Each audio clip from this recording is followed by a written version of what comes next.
అడిగినంత కట్నాలు, కానుకలు ఇచ్చి ఒకరిని నమ్ముకొని జీవితం పంచుకోవడానికి వెళ్ళిన అమ్మాయిని సరిగా చూసుకోవడం చేతకాకపోగా అమ్మ, నాన్న, అక్క, పిన్ని అంటూ మాటలు వింటూ నిత్య నరకం చూపిస్తూ కనీసం పుట్టిన బిడ్డ మీద కూడా ప్రేమ లేకుండా నిర్దాక్షిణ్యంగా నిన్ను నీ బిడ్డని వదిలేసి అమ్మ నాన్న వింటూ మాటలు వింటూ వెళ్ళిపోయేవాడు మగాడేనా?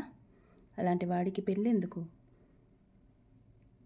అమ్మ కలిపే పులిహోర తింటూ బతికేయచ్చు కదా.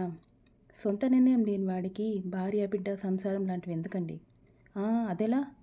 మా వాడికి కట్నాలు కావాలి, డబ్బులు కావాలి, బాగా ఆస్తుండే అమ్మాయి కావాలి, వాడు మగాడని నిరూపించుకోవాలి, ఇంట్లో వంటకి పనికి ఫ్రీగా ఒక పని మనిషి కావాలి. ఎందుకు ఇలా ఆడపిల్లల బతుకులతో ఆడుకుంటున్నారు? అలాంటి వాళ్ళకే ఈ సమాజం సపోర్ట్ చేస్తుంది. ఎవరో నీ పక్కన కూర్చొని ఏమైందమ్మా, ఎందుకు ఇలా ఉన్నావు, ఏంటి నీ బాధ అని అడిగే దిక్కుండదు. కానీ అయ్యో మొగుడిని వదిలేసావా, సంసారం అంటే సర్దుకుపోవాలి మరి, చచ్చిన మొగుడుతోనే. ఎందుకంటే వాళ్ళకు నువ్వు సఫర్ అవ్వడమే కావాలి. భర్త లేకుండా ఆడది బతకలేదు నిజమే. వాళ్ళన్నా మారాలి, నీ ఆలోచన విధానమన్నా మారాలి. మరి అది నువ్వే నిర్ణయించుకోవాలి. ఈ జనాల సూటిపోటి మాటలు ఎప్పటికీ ఆగవు. తన సొంత బిడ్డ అయితే అలాగే చెప్తారా? ఒక పక్క అమ్మ నాన్న సొసైటీ ఎవరికి చెప్పుకోలేక నలిగిపోయే అమ్మాయిలు ఎంతమంది ఉన్నారండి మన చుట్టూ.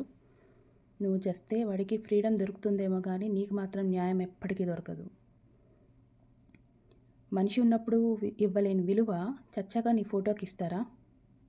ఈరోజు నీ చావు గురించి అందరూ మాట్లాడుకుంటారు, అదొక న్యూస్ అవుతుంది. రేపు ఇంకొక న్యూస్ వస్తే చాలా బిజీ అయిపోతారు. సో ఏదైనా ధైర్యంగా బతికి సాధించాలి. ఇలాంటి మమ్మ బాయ్స్కి బుద్ధి వచ్చేలాగా బతికి చూపించాలి. విలువ లేని చోట ఒక్క కన్నీటి చుక్క కూడా దారిపోయకూడదు. అది గుర్తుపెట్టుకో.